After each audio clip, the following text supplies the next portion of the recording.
कथा चंपाषष्ठीची. मार्गशीर्ष शुद्ध षष्ठी ही तिथी चंपाषष्ठी म्हणून साजरी केली जाते. मार्गशीर्ष महिन्यातल्या पहिल्या दिवशी मल्हारी नवरात्र सुरू होते. मार्गशीर्ष शुद्ध प्रतिपदेपासून शुद्ध षष्ठीपर्यंत हे चंपाषष्ठीचे 6 दिवसांचे नवरात्र असते. यास खंडोबाचे नवरात्र असे म्हणतात.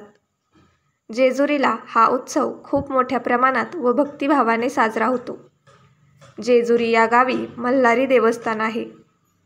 यामागील कथा अशी आहे की आजच्या दिवशी शंकराने मार्तंड भैरवाचा अवतार घेऊन मनी व मल्ल दैत्यांचा वध केला. मल्हारी मार्तंड हा महादेवाचा एक अवतार होता.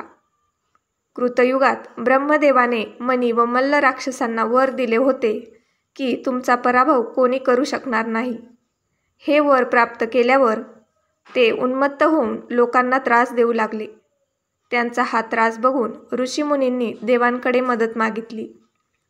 तेव्हा भगवान शंकरांनी मार्तंड भैरवाचे रूप घेऊन आपले 7 कोटी अर्थात येळकोट सैन्य घेऊन राक्षसांवर चालून गेले.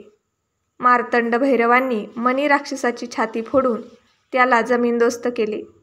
तसेच मनी राक्षसाने शरण येऊन माझ्या मस्तकाला तुझ्या पायी स्थान दे व माझे अश्वारूढ रूपही तुझ्या शेजारी राहावे अशी इच्छा व्यक्त केली.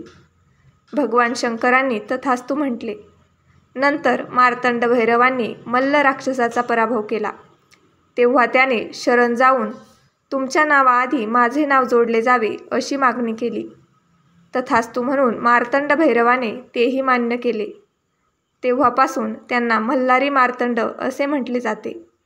या दिवशी प्रामुख्याने वडे घारग्यांचा किंवा आंबोळीचा नैवेद्य असतो. तसेच या दिवशी वांग्याचे भरीत आणि भाकरी यांचा नैवेद्य करून देवाला दाखवितात. तसेच या नैवेद्याचा काही भाग कुत्र्यांना त्यांची पूजा करून वाढतात.